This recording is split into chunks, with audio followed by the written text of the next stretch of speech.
Então vamos lá, galera, vamos abordar aqui um tema sobre Jesus é Deus.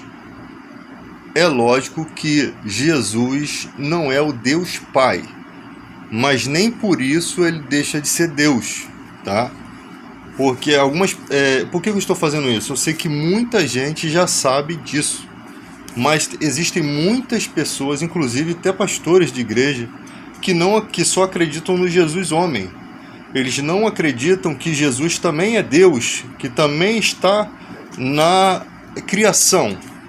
Lá no Evangelho de João, capítulo 1, do versículo 1 ao 4, João diz: Ele estava no princípio com Deus. Tudo foi feito por ele, e nada do que tem sido feito foi feito sem ele. Nele estava a vida, e a vida era a luz dos homens. Ele estava lá no princípio com Deus. Tudo foi feito por ele, né? Está falando de Jesus.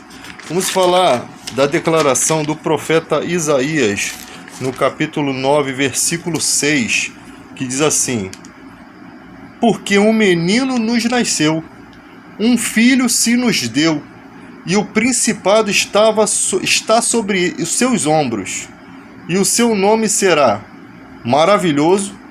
Maravilhoso Conselheiro, né? Deus Forte, Pai da Eternidade e Príncipe da Paz. Era por isso que quando Jesus foi questionado de certas coisas, Jesus disse assim: Antes de Abraão existir, eu sou. E os fariseus pegaram em pedras e em paus para o apedrejar, né, para o matar. Porque ele disse que ele era eu sou, ele disse que é Deus. Ele estava dizendo, na visão dos fariseus, uma blasfêmia. E Jesus não podia pecar e nem mentir.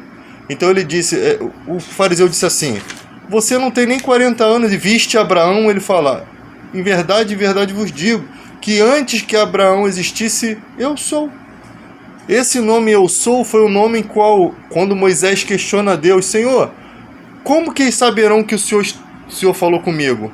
E Deus fala assim: fala para eles que o eu sou te enviou.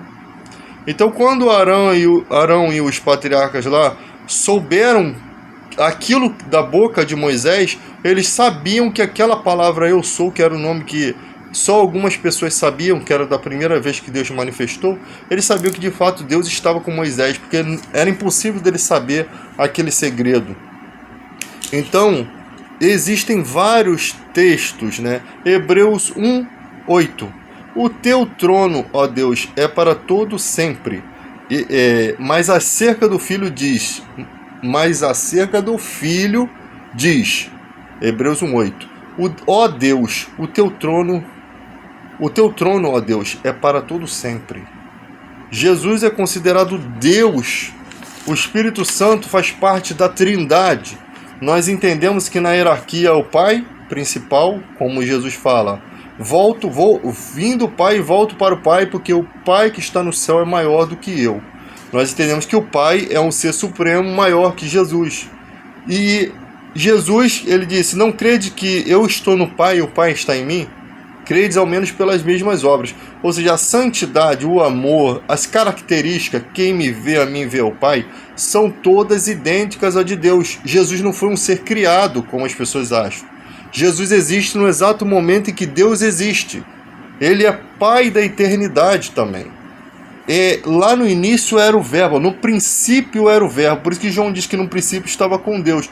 No princípio era o verbo, e o verbo estava com Deus, e o verbo era Deus. E o verbo se fez carne. Esse verbo é Jesus. Ele se fez carne.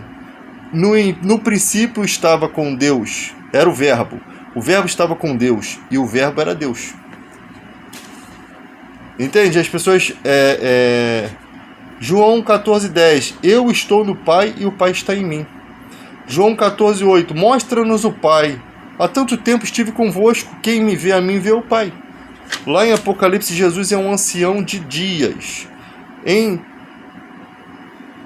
1 de João, capítulo 10, ou João capítulo 10, eu e o Pai somos um. João capítulo 10, eu e o Pai somos um.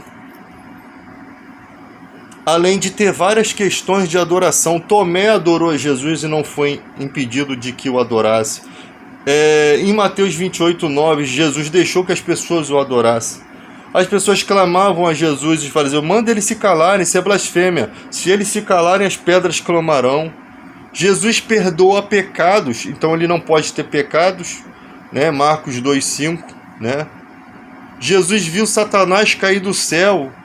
Jesus deu uma instrução para os saduceus de como seria a vida das pessoas no céu, que não se casam, nem se dão em casamento. Jesus diz que ninguém conhece o Pai senão o Filho e aquele ao qual o Filho quiser revelar. Ou seja, ninguém tem a visão face a face com Deus a não ser Jesus, nem os querubins que tampam os olhos. Então, ele é Deus também. As qualificações dele são todas divinas, atributos divinos, né? O Tomé adorou a Jesus lá em João capítulo 20, versículo 28. Se ele não fosse Deus, ele não aceitaria a adoração.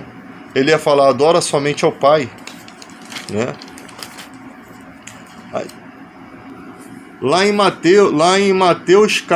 em Colossenses capítulo 2, versículo 9 e 10. Pois em Cristo habita corporalmente toda a plenitude da divindade, e por estarem nele, que é o cabeça de todo poder e autoridade, vocês receberam a plenitude. Ele é o cabeça de todo poder e autoridade. Batizando, em Mateus 28:19, batizando-os em nome do Pai, do Filho e do Espírito Santo. O batismo é em nome dos três. A Trindade está expressa. Jesus fala: não vos deixarei órfão, vos rogarei ao Pai para que envie a vocês o Espírito Santo. Ele me glorificará, porque falará do que é meu. Você entende que na hierarquia Jesus é o segundo e o Espírito Santo é o terceiro. 1 João 5, versículo 7 e 8. Há três que dá testemunho: o Espírito, a água e o sangue. O batismo, né? O Espírito Santo, o batismo e o sangue de Cristo.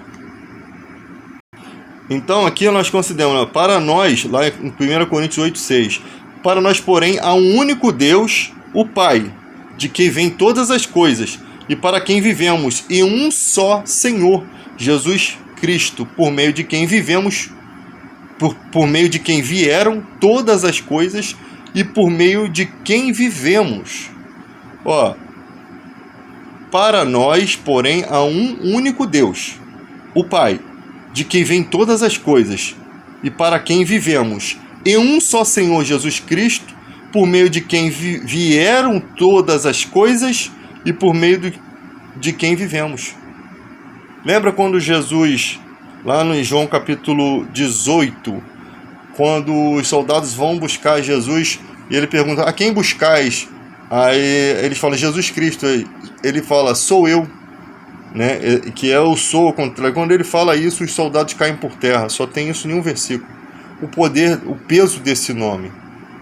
Em João capítulo 1, versículo 18, só Jesus vê a Deus. Lá em João capítulo 8, versículo 28, João capítulo 8, 58, Êxodo 3:13, né? Lá em Êxodo 3:13 é onde Deus se revela como eu sou. E Jesus, em João capítulo 8, versículo 28, ele afirma ser o eu sou. Ele afirma ser Deus. Então, uma outra questão: Jesus, ele não morre. Ele se entrega à morte. Pai, a ti entrego o meu espírito. A minha vida ninguém a toma. Tenho poder para doar, para dar a vida e depois retomar. Ninguém toma de mim a vida. E ele fala assim: quem pensais vós do Cristo? De quem é filho? De Davi? Lá em Mateus 22:42. Como então que Davi, no Espírito Santo, lhe chama Senhor? Disse o Senhor ao meu Senhor: assenta-te à minha direita, até que eu ponha os seus inimigos por estrada dos seus pés. Como que Davi chama o Messias de Senhor, né? São essas declarações. Como que Jesus sabia como era o funcionamento no céu? Quando os saduceus perguntaram: Senhor, lá no céu como é que é? De quem vai ser a mulher? No céu não se casam nem se dão em casamento, serão como os anjos. O verbo é a palavra de Deus que criou todo mundo, né? E tudo foi criado por meio de Jesus, que é a palavra. Ele é a palavra. Em 1 Coríntios 15, 27, todas as coisas foram sujeitas a Jesus. Quando diz todas as coisas, Paulo diz, isso exclui o Pai. O restante é tudo sujeito a Jesus Cristo. Tem todo o poder e toda a autoridade. Então, depois desses argumentos aqui, eu não estou dizendo que Jesus é o próprio Deus Pai. Nunca, nunca isso. Mas o que as pessoas não entendem é que Jesus também é Deus, autor da criação, participante da criação. Façamos o mundo a nossa imagem, façamos o mundo, façamos o homem a nossa imagem e semelhança, sempre está no plural, né, como Deus se identificando como trino. As pessoas falam assim, mas é politeísmo. Não, é um só Deus, mas só que esse Deus, ele tem três personalidades que são únicas, né? São três deuses ao mesmo tempo, um superior e dois que existem ao mesmo tempo que ele. O Pai existe, o Filho e o Espírito Santo. É uma trindade. A trindade, ela não é negada em nenhum momento da Bíblia. Agora, vão dizer para você, não, que essa tradução sua está errada. Mas foi nessa tradução que a gente conheceu Jesus Cristo. Como é que uma pessoa vai querer dizer pra gente que começou a andar em boas obras, novidade de vida, através desse texto, e dizer que ele não tem poder, né? E dizer que o texto está errado, quer dizer que eu preciso acreditar nos teólogos dele. Então, para vocês não se perderem, pegue um comentário bíblico do Novo Testamento, para vocês não ficarem aí caçando versículo por versículo desesperadamente aqui, ó. Esse comentário bíblico aqui. Aqui são feitos por vários PhDs em teologia, né? É um comentário bíblico, não estou ganhando nada para poder falar sobre ele. É um comentário bíblico muito bom, por isso que eu estou aqui colocando nessa filmagem, para que vocês tenham todos os argumentos necessários para você debater, e sempre vão munido de anotações, né? Porque é muito fácil esquecer os textos sagrados. Então aqui, ó, você tem as anotações sempre para você poder falar sobre um assunto determinado com muita propriedade, né? E nunca com achismo ou com palavras fora de contexto. E só isso.